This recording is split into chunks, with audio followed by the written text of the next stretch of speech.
Thanks for joining us for ARC Salt Lake. I'm Heidi Hatch. It is Monday, October 14th. Tonight, we're taking a closer look at the latest with the Yellow Lake fire burning near Camas. I also go in depth with Congressman Burgess Owens on the 2024 election. We sat down earlier today, and NASA is searching for life on one of Jupiter's moons. We'll hear from the Clark Planetarium on that endeavor and how Utah State helped out. Well, the Yellow Lake fire saw some hints of rain today. It is helpful for crews right now fighting that fire near Camas. Kristen McPeak joined fire crews today and shares what she saw on the front lines. We're driving right now. We are just north of Wolf Creek, and the first thing we noticed coming up to the fire lines was the amount of air support in the area. That's because there are a lot of high value and communities at risk, so a lot of recreation areas, and so this is a national priority, I'm told.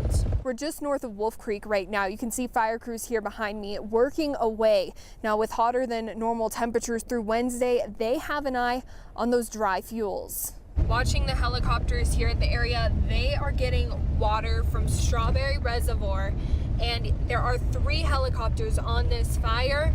Each of them can hold up to 1,000 gallons of water that they can dump on the fire. We just stopped at one of the drop points, and that's essentially where if supplies is needed on the fire lines, crews can go drop stuff off, like fire hose, water trucks are stationed there. They're being very strategic about how they fight this fire. Driving through it, it's not just one big fire. There's hot spots, there's smoke coming out of different parts of the mountain. It's not a continuous line of fire. And so that's one thing that we've been noticing out here. All right, that was Kristen McPeak reporting. Time to talk a little weather right now. Mother Nature not exactly helping firefighters out. A little bit of rain today. It seems like some changes are on the way that might help them out. Meteorologist Trent Parker here with that first alert forecast. Yeah, we've been looking for that kind of big event to snuff out all those fires that we've got burning all across the Northwest. And we have just that exact kind of recipe for a beneficial situation as we head towards the rest of the week. Temperatures right now still pretty warm, especially for October standards. We should only be topping out in the mid to upper 60s, and we're still hanging out in the mid to low 70s at this 7 o'clock hour. 83 down there in St. George, continuing a very toasty streak for them as well. And we're going to be watching these winds because over the next couple of days, they're going to start to increase. So we'll have some kind of run-of-the-mill afternoon showers and thunderstorms, producing some gusty winds down there in southeastern Utah. This is for tomorrow afternoon, but otherwise most areas across the state will see rather calm winds. But as we head towards Wednesday, out ahead of that significant storm system that I was teasing about, we'll have some wind gusts in excess of 20 miles an hour across much of the state. In fact, we could see some 30 to 35 miles an hour gusts. And with the dry weather that we've got in place, the heat that we've got continuing all the way through Wednesday, there is a fire weather watch for all of western Utah, pretty much every single place west of I-15. This is where we could see those pretty bad fire weather conditions, and that's not great news. Even out there towards the Yellow Lake fire on Wednesday and even into Thursday, they'll continue to see some gusty winds. The good news is rain chances, yes, they do go up by the end of the week and into the weekend because we are tracking a major fall storm that's going to push into us. So a full-on fall storm late week with valley rain and mountain snow coming up. I'll show you where that valley snow could actually fall down to some of the valley floors, especially some of those mountain valley communities. I'll walk you through that entire first alert forecast in just a couple more minutes. All right, Trent, we'll see you then. Happening tomorrow, Unified Fire saying that members of Utah's Task Force 1 will return home. They've been helping with hurricane rescue and the recovery efforts for the past few weeks in Tennessee, North Carolina, and Florida. Over the weekend, more than 250,000 Floridians applied for federal assistance through FEMA in just one day, the most ever. In other news, one mother's fight for her son's led to enhance school safety measures. A new law requires districts to equip all teachers and classrooms with a panic alarm system. Amanda Gilbert has more. Sometimes a great idea comes from passion, love, worry. Mom Claudia Anderson has 2 sons who were born deaf. My mom is amazing. Daughter Jennifer Crum says her mom wanted all her children to succeed in school. She just did anything that she needed to do to make it possible for Jeremy and Justin to be able to hear and communicate and be able to be part of the classroom. So she had Jeremy and Justin's teachers wear a microphone while she put speakers on their desks and hid them in books. The kids around them we're also doing way better. That led to a full classroom audio system started in 1978. How about if you want in the class with his study? In more recent years, the audio enhancement devices expanded into safety. Educators ask us to put an alert button and build it into the microphone. Sons Justin and Jeff Anderson explain. They can push a button that's just still on their person, and it will notify the front office immediately. Live view of what's happening in that classroom. In the past 2 decades, We received calls right after Sandy Hook and were asked to be out there within 48 hours. We were asked to be at Stoneman Douglas in Florida within a day or two to help them. these siblings saw the need for something like this grow. Kind of a bad surprise not wanting schools to have incidences and need the equipment as badly as they do. In our state alone. Every single district in the state of Utah has reached out to us. So, an Orem mom's desire to help her kids, It was absolutely a simple idea. it now helps almost every student. That was Amanda Gilbert reporting. With the 2024 election just 3 weeks away now, I spoke with Congressman Burgess Owens earlier today about the 2024 race and how national issues are impacting us here in Utah. We're at a point where everything is very close. So the key is, how can we get our message out to let people know just how important this election is? And I'm excited about being part of that, to be honest with you. I think, Heidi, we've never been in a position where we have the decision of which direction we want to go into. I'm glad I had a chance to spend the time yesterday because a lot of this is our spiritual battle. It's how can we make sure we keep a country that believes in freedom, that makes sure we keep a focus on our legacy, which are our kids, and that's something we have to fight for. It's just the American way, but we shouldn't take it for granted. So that's kind of one of the areas where we're going at right now, for sure. I've noticed you've spent a lot of time campaigning for other candidates in other states. Where else have you been, and where are you putting your work in? Because people here in Utah like to see you in the district and what you're doing, but obviously there's a lot going on with campaigns right now. Well, first of all, I'm blessed. Blessed to represent the 4th District. It represents the barriers I grew up with.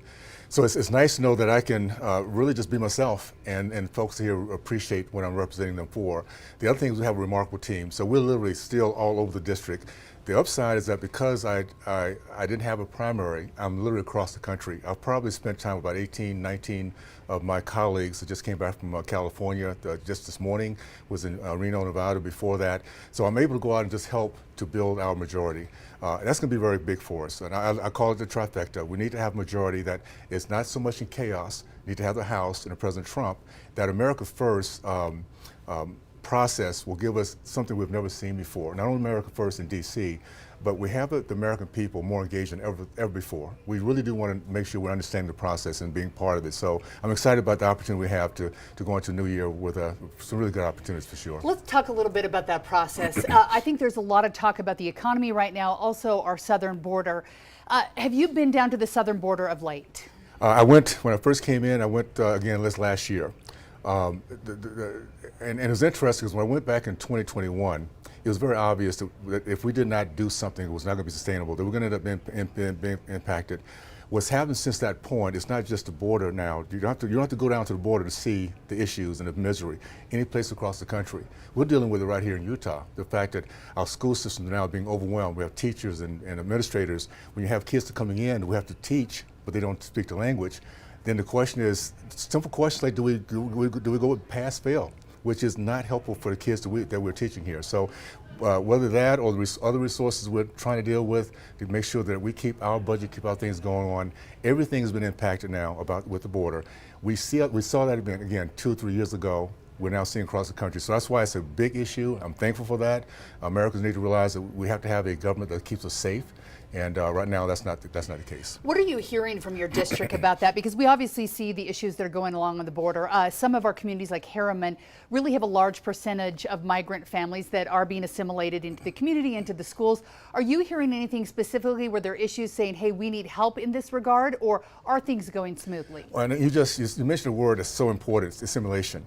You see, the way we've always dealt with this country as a melting pot is we've assimilated. People come here, they've learned the language, we've been able to embrace the culture and be proud to be Americans. If you push people in here so fast, they don't have a chance to assimilate, then we have a fractured country, and that's what we have right now.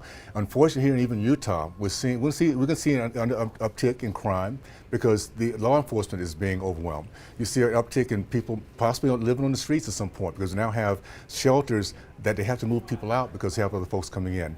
When you overwhelm a system, there's chaos. There's just no question about that. What Utah has done so well is we've planned, we budgeted, we keep order, we see the process so it makes sure that everybody's comfortable with it and we feel good about what the end result will be. We'll post my full interview talking Social Security, the economy, Israel, funding for the war in Ukraine.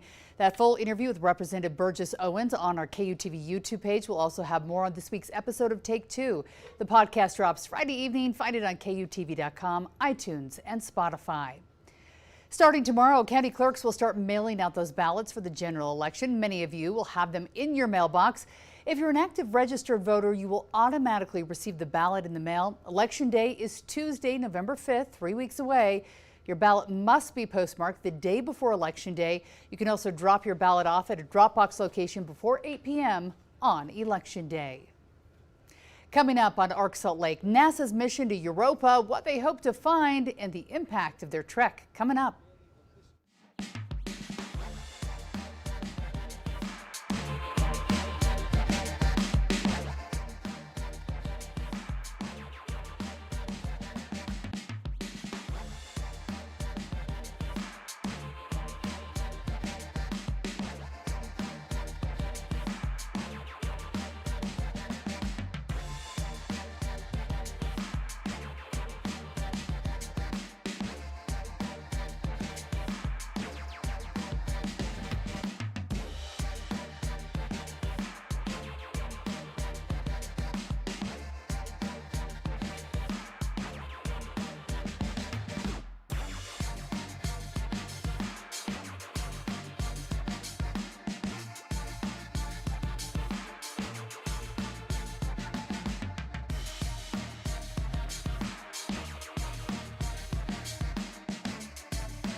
Welcome back to Arc Salt Lake, a mission to the Jupiter moon for NASA to find out whether Jupiter's Europa contains life.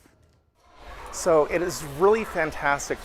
We've been chasing water on Mars and other places around because they're really easy to get to. What is significant about the Europa Clipper is that there is the possibility for an entire ocean world to harbor life. We're not going there necessarily to do the life detection process, but this is the first time that we are going to be going to explore if all of the different components that are necessary for life exist this far out into our solar system. Will we know, once this mission is done, what will we know about all these different lands? So one of the things, it is going to take about 5.5 years to get there. So we're planning on arriving in Jupiter system around 2030.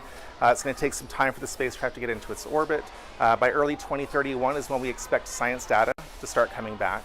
The things that we're hoping to do are characterize or identify what types of ices and compounds are present, the thickness of the what we believe to be the outer shell of Europa, as well as the potential for habitability. So not only just what kinds of compounds there are, but if they are the right ones that if you mix them together, that the potential for life could exist. So this could give us an idea that if life could indeed exist on other planets. Absolutely. It would revolutionize so many things simply because Europa is so far away from our sun, so it's being heated through tidal heating with the moon, which means that you have the possibility for all these other forces to promote the potential for life practically anywhere. This could be Very cool science. Now we just need to wait 6 years for it. Right now, though, we're looking at our own science, weather science, that is. Meteorologist Trent Parker here with that first alert forecast. And if you've got fall break coming up this weekend, bundle up. Yeah, or just enjoy it, because there's some people out there that like the cooler temperatures too, and especially after this long and hot summer that we've had that has drawn on into the month of September, into October. 83 degrees today. I would say, can you believe it? But yeah, it's totally believable. We broke another record for the day, 82. That was set back in 2015. Now, normally we'd be in the mid to upper 60s, so we are way above normal for this time of year. And in fact, this number continues to climb, this October average temperature number, which we use to kind of base our temperature records for the almanac. It's definitely the hottest October on record so far, and it's not even close to the second one. But with a big cool down on the way, those numbers could definitely change, so stay tuned. We are tracking a couple showers and thunderstorms mainly across southeastern, south central Utah this evening. We had a couple more mountain showers up here towards the Yellow Lake Fire, which did put a little bit of a sprinkle on there, but we're looking for a big pattern change here to really reduce the amount of wildfire activity that we're seeing across the entire west. So a couple light showers lingering to the overnight hours down there in south central and southeastern Utah. Like I said, they should wrap up overnight and become a little bit more isolated in nature, but then by tomorrow afternoon we will see a couple more down there, especially towards the Lake Powell area as we head towards the later evening hours. Now tonight, temperatures getting nice and cool, except they're not nearly as cool as where they should be for this time of year. 55 in Salt Lake City, 42 in Park City, 43 down there in Cedar City, and 56 in St. George with some clouds off to the south and east. And we do have that chance for a couple rumbles of thunder down there in southeastern Utah again tomorrow afternoon. Temperatures way too warm for this time of year, especially as we head towards the second and third week of October. We should not still be in the 80s. 81 in Salt Lake City for Tuesday afternoon, 88 down there in St. George under mostly fair skies for most of us, except for, of course, southeastern Utah.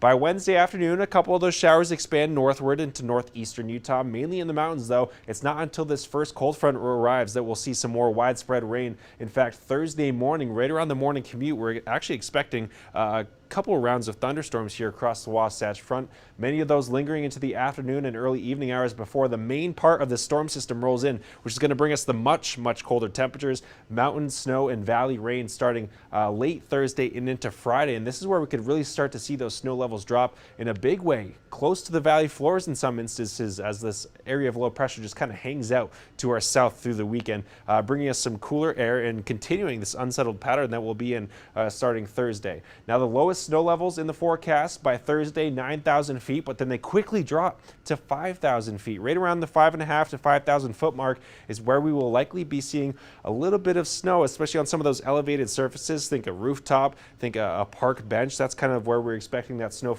to fall, but we could even see some snowflakes up in Cache County, especially up on those benches, and also there towards Park City and even Heber getting in on some of that snow as we head towards the weekend. And as we head south, I-15, some portions of I-15 seen all the way from Beaver through Beaufort, even Cedar City, potentially getting a little bit of some snow activity there on Friday as the coldest air really starts to settle in. 80s in St. George quickly drops to 60s for high temperatures, and those overnight lows, we haven't seen them since about May or April. Some really cool temperatures in the forecast here, and then we kind of warm things up gradually as we head towards early next week. So if you're not necessarily ready for a fall or winter-like blast, the good news is it looks like for the long-term forecast that we will start to rebound here. 80s in Salt Lake City turn to 60s. In fact, we might not even get out of the 40s on Friday. We might even see a couple snowflakes down here on the valley floors, but I wouldn't necessarily rule that as to being the main precipitation type. Will likely just be dealing with rain, and those temperatures definitely cooling off, Heidi, in the next couple of days. All right, so it looks like I might be able to cover up my tomatoes for a couple of days, Exactly. and then they can keep living next week if I'm careful. Yeah, especially if you don't live in Park City or anything like that. This kind of little bump in the temperatures won't hurt the tomatoes too much. All right, I think a lot of people are excited for that little taste of fallish winter we've got coming up. Oh, yeah. All right, Trent, thanks so much. Coming up here on Arc Salt Lake, new technology to help first responders know how to help you when they arrive. Could make the difference in a life or a death situation. We'll share what it is coming up.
Welcome back. There's now an easier way to get help when you need it in an emergency situation. Video 911 calls are now possible in many parts of the country, and a recent Apple software update will make it even easier.